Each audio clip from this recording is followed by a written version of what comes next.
48 மனிதனின் முதல் விரோதி. விஜயாலயன் மந்திராலோசனையை முடித்த மறுநாள் காலை பெரும்பிடிகர் முத்தரையரின் உடல்நிலை முந்தைய தினங்களை விட சிறிது ஷண தசை அடைந்திருந்தாலும் அவர் முற்றும் முணங்காமலும் யாரையும் தம்மை தூக்க ஒத்தாசைக்கு அழைக்காமலும் கட்டிலின் பக்கங்களை பிடித்துக் கொண்டு தாமே எழுந்து உட்கார்ந்தார்.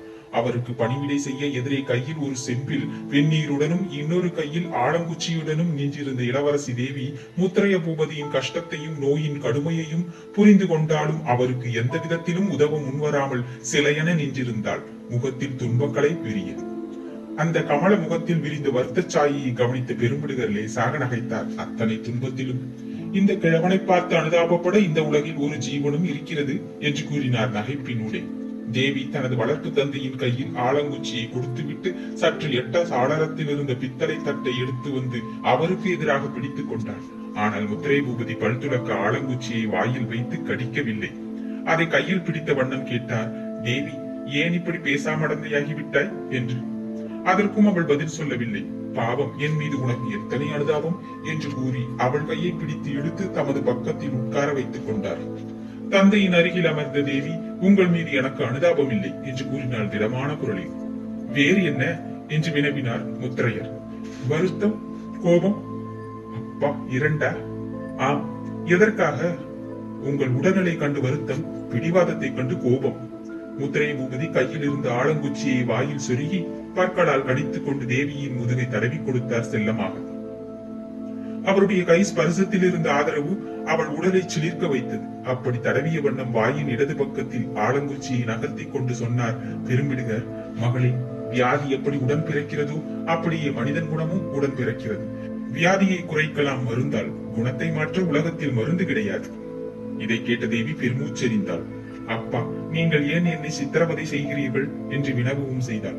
உன்னையா சித்திரவதை செய்கிறேனா, நானா என்று வியப்புடன் சொற்களை கொட்டினார் முத்திரை பூபதி. ஆம், உங்களை தூக்கி உட்கார வைக்க அனுமதி தர மறுக்கிறீர்கள். மருந்தை மருத்துவர் கொடுத்தால் அவர் மீது அதை எரிகிறீர்கள் என்றாள் தேவி துன்பம் தோய்ந்த குரலில். பெரும்பிடுகர் இடியென நகைத்தார். மகளே, அந்த மருத்துவன் ஒரு முட்டாள். எனக்கு ஏதோ பஸ்பம் கொடுக்க வந்தான். அது என்னை தூங்க வைக்கும் என்று சொன்னான். மனிதன் ஆயுளில் பாதிகாலம் தூங்குகிறான். தவிர மருந்து சாப்பிட்டு வேறு தூங்க வேண்டுமா? தூக்கம் மனிதனின் விரோதி. அதுவும் எதிரி படையெடுத்து வரும்போது தூங்குவது முட்டாள்தனம் என்று கூறினார் நகைப்பின் ஊடே. படையெடுப்பா என்று குரலில் வியப்பு துளங்க வினவினாள் தேவி. ஆம், சோழர் படையெடுப்பு என்றார் முத்திரையர். எப்பொழுது என்று தேவியின் கேள்வியில் கவலை இருந்தது. என் ஊகம் சரியானால் நேற்றிரவு சோழர் படை நகர்ந்திருக்கும் தஞ்சை நோக்கி. முத்திரையர் குரலில் தெளிவும் நிதானமும் அலட்சியமும் கூட இருந்தன. அடுத்து அவர் ஏதும் பேசாமல் ஆலங்குச்சியால் வேகமாக பழுத்துளக்க முற்பட்டார். அத்தனை வயோதிகத்திலும் அவர் மனம் போலவே உறுதியுடன் இருந்த பற்களில் ஆலங்குச்சி கரகரம் என்ற ஒளியை எழுப்பிக் கொண்டு வேகமாக சென்றது. பிறகு தேவி கொடுத்த நீரால் வாயை கொப்பளித்தார். அவள் எதிரே நீட்டிய தட்டில். அவர் வாய் கொப்பளித்து முகம் கழுவி முடித்ததும் தேவி தனது புந்தானையாலேயே அவர் முகத்தை துடைத்தாள். பிறகு ஒரு குவளையில் பால் கொண்டு வந்து கொடுத்தாள். இது என்ன, பாலா? பெரும்பிடுகர் கேள்வியில் வெறுப்பும் கசப்பும் இருந்தன. ஆம், உங்கள் உடல் இருக்கும் நிலையில் வேறு என்ன கொடுக்க முடியும் என்று கேட்டாள் தேவி. மதுவுக்கு என்ன என்று வினவினார் பெரும்பிடுகர். காலையில் கொடுக்க கூடாதென உத்தரவு என்றாள் தேவி. யார் உத்தரவு? கடுமையுடன் எழுந்தது பெரும்பிடுகர் கேள்வி. சிறிது தயங்கினாள் தேவி. மருத்துவர் உத்தரவு என்றால் சிறிது நேரம் கழித்து. அவன் வரட்டும், அவனை தலையை திருகி விடுகிறேன். நான் உத்தரவிடுகிறேன், கொடு மதுவை நிரம்ப என்று உறக்க கூவினார் பெரும்பிடுகர். அவர் கூவியதை சிறிதும் லட்சியம் செய்யவில்லை தேவி. மது கொடுக்க முடியாது என்று திட்டமாக அறிவித்தாள். அத்துடன் பாலை குடியுங்கள் என்று உத்தரவும் இட்டாள். தேவி, மகளே, பால் வேண்டாம், மதுவை கொடு என்று குழந்தை போல கெஞ்சினார் பெரும்பிடுகர். தேவியின் அஞ்சன விழிகளில் நீர் மழுவியது. 2 துளிகள் கன்னங்களிலும் வழிந்து ஓடின. அரசுகளை நடுங்க வைத்த அந்த மகாவீரன் குழந்தை போல தன்னிடம் கெஞ்சுவதை அவளால் தாங்க முடியவில்லை. அவள் கண்களில் நீர் தேங்கியதை கவனித்த முத்திரைய பூபதி அவள் கன்னங்களில் நீர் வழிந்தோடியதை பார்த்ததும் உருட்டுத்தனமாக பாலை கடகடவென குடித்தார். பிறகு தமது கைகளால் அவள் கன்னங்களையும் கண்களையும் துடைத்தார். மகளே, இன்னும் 2 நாளில் செந்தலையை ஆளப்போகிற பெண் கண்ணீர் விடக்கூடாது என்றார். அத்தனை துன்பத்திலும் புன்னகை கோட்டினாள் தேவி. செந்தலையை நான் ஆளப் போகிறேனா என்றாள் கேலி ஒலித்த குரலில். அவள் கேள்வியில் ஒலித்த கேலியை கவனிக்க தவறவில்லை பெரும்பிடுகர். இதில் கேலிக்கு இடமில்லை. பெண்கள் அரசாள்வது வரலாற்றில் புதிதல்ல என்று சுட்டி காட்டினார். இருக்கட்டும், இந்த அரசுக்கு என்ன, பிள்ளை இல்லையா, பேரன் இல்லையா என்று கேட்டாள் தேவி. பெரும்பிடுகர் சிறிது சிந்தித்தார். பேரன் இருக்கும் இடம் தெரியவில்லை.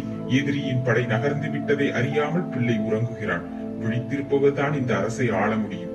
ஓடாதிருப்பவன் தான் செந்தலையை காக்க முடியும் என்றார் பெரும்பிடுகர். அவர் சொற்களின் உண்மையை மனதில் துளிர்த்த தாபத்தை புரிந்து கொண்டாள் தேவி. ஆகவே கேட்டால், திரும்ப திரும்ப சோழர் படையெடுப்பை பற்றி சொல்கிறீர்களே, அதை பற்றி அண்ணனுக்கு தெரியாமலா இருக்கும் என்று. தெரிந்தால் மாறன் தூங்க மாட்டான் என்றார் பெரும்பிடுகர். சோழர் படை நீண்ட நாளாகத்தான் போருக்கு சித்தமாயிருக்கிறது. நாம் தூங்கும் சமயத்தில் நகர்கிறது. நேற்று விஜயாலயன் புறப்பட்டு இருக்க வேண்டும் என்று திட்டமாக சொன்னார் பெரும்பிடுகர். அப்படியானால் இன்னும் நமக்கு செய்தி வராதிருக்குமா? தஞ்சைக்கும் உறையூருக்கும் 3 காத தூரம் தானே. எதிரி படை புறப்பட்டிருந்தால் இன்று மாலை செந்தலை முன்பு தோன்ற வேண்டுமே என்று கேட்டாள் தேவி. உன் அண்ணன் மாறனாயிருந்தால் அப்படித்தான் செய்வான். ஆனால் சோழன் மிக அறிவாளி. நேராக இங்கு வரமாட்டான். படைகளை சுற்றி வளைத்து அழைத்து வருவான். ஒரு நாள் கழித்து தஞ்சையில் தளம் அமைப்பான். பிறகு இந்த இடத்தில் பெரும்பிடுகர் பேச்சிரிப்பாக சிரித்தார். தேவியின் முகத்தில் கவலை தெரிந்தது. பிறகு என்ன அப்பா என்று கேட்டால் கவலை குரலிலும் ஒலிக்க. என்னை சரணடையும்படி தூது அனுப்புவான் என்று கூறிய பூபதி இன்னும் அதிகமாக நகைத்தார். வீணாக கற்பனை செய்கிறீர்கள். இல்லை தேவி, இது சோழர் முறை. ஆனால் அந்த தூது சம்பிரதாயத்தை ஒட்டித்தான் இருக்கும். உண்மையில் என் குணம் விஜயாலயனுக்கு தெரியும். இப்படி பெரும்பிடுகர் பேசிக் கொண்டிருந்த போது வெளித்தாழ்வரையில் அதிர நடந்து வந்து அந்த அறையின் வாயிற்படியில் நின்றார் மாறன் பரமேஸ்வரன். காலையில் எதற்காக நகைக்கிறீர்கள் தந்தையே? என்ன விந்தை நிகழ்ந்து விட்டது என்று வினவினான் மாறன் தனது கண்களை அகல விரித்து. நீ விழித்துக் கொண்டு விட்டாய் என்றார் பெரும்பிடுகர் விஷமமாக. விழிப்பதில் விந்தை என்ன இருக்கிறது என்று வினவினான் மாறன் பரமேஸ்வரன். சிலர் விழித்தால் விந்தைதான் என்று இழுத்தார் பெரும்பிடுகர். மாறன் பரமேஸ்வரன் முகத்தில் சினம் துளிர்த்தது. நான் தூங்கவே கூடாதா என்று கேட்டான் சினம் குரலில் சுடர்விட. தூங்கலாம், எதிரி வராதிருந்தால். பெரும்பிடுகர் குரலில் அதிக இகழ்ச்சி ஒலித்தது. எந்த எதிரி? அது கூட மறந்து விட்டதா உனக்கு? இப்பொழுது இருப்பது ஒரே எதிரி, மகாவீரன். யார்? விஜயாலயன். சோழனா? சோழ தேவன். எதிரிக்கு மரியாதையா? வீரனாயிருக்கும் யார் மீதும் எனக்கு மதிப்பு உண்டு. இதை கேட்ட மாறன் பரமேஸ்வரன், சோழனை கண்டு நடுங்குகிறீர்கள் என்று கூறிக்கொண்டு தந்தையை நெருங்கினான். பெரும்பிடுகர் முகத்தில் இகழ்ச்சியின் சாயை பெரிதாக விரிந்தது. ஆம், நடுங்குகிறேன் என்றார் இகழ்ச்சியை குரலிலும் படரவிட்டு. எதற்காக நடுக்கம்? சோழன் இந்த செந்தலையை வெற்றி கொண்டால் நமக்கு தயவு காட்ட முன் வருவான். பிறர் காட்டும் தயவு எனக்கு வேப்பங்காய். நமக்கு என்றால் உனக்கு, உன் மகனுக்கு, உங்களுக்கு. அதை பெற நான் இருக்க மாட்டேன். ஏன்? நாளைக்கு மறுநாள் போர்க்களத்தில் மடிவேன். ஏது போர்க்களம்? மீண்டும் நகைத்தார் பெரும்பிடுகர். அந்த சமயத்தில் தூதன் ஒருவன் அவசரமாக வந்து முத்திரைய பூபதிக்கு தலைவணங்கி நேற்றிரவு சோழர் படை நகர்ந்து விட்டது என்று அறிவித்தான். தங்களுக்கான படைத்தலைவர் 3 வந்திருக்கிறார்கள் என்றும் விண்ணப்பித்துக் கொண்டான். இதை கேட்ட மாறன் பரமேஸ்வரன், இதை ஏன் முன்பே என்னிடம் சொல்லவில்லை என்று வீரனை நோக்கி கர்ச்சித்தான். இப்பொழுதுதான் சோழ நாட்டிலிருந்து வருகிறேன் என்றான் தூதன்.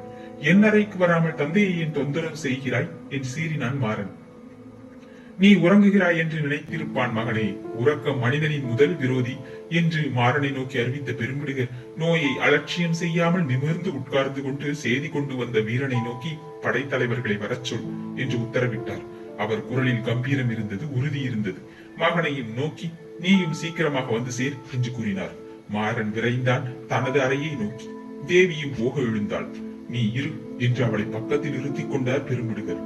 நான் எதற்கப்பா என்றாள் தேவி. முடிவுகளை எடுக்க என்றார் முத்தரையர். நானா? ஆம். ஏன்? இங்கு எனக்கு அடுத்தபடியாக அறிவு இருப்பது உனக்குத்தான் என்றார் பெரும்பிடுகர். தேவி மௌனம் சாதித்தாள். அவள் உள்ளத்தில் விவரிக்க இயலாத உணர்ச்சிகள் எழுந்து உலாவின. அத்தியாயம் 48 நிறைவுற்றது. நன்றி, வணக்கம்.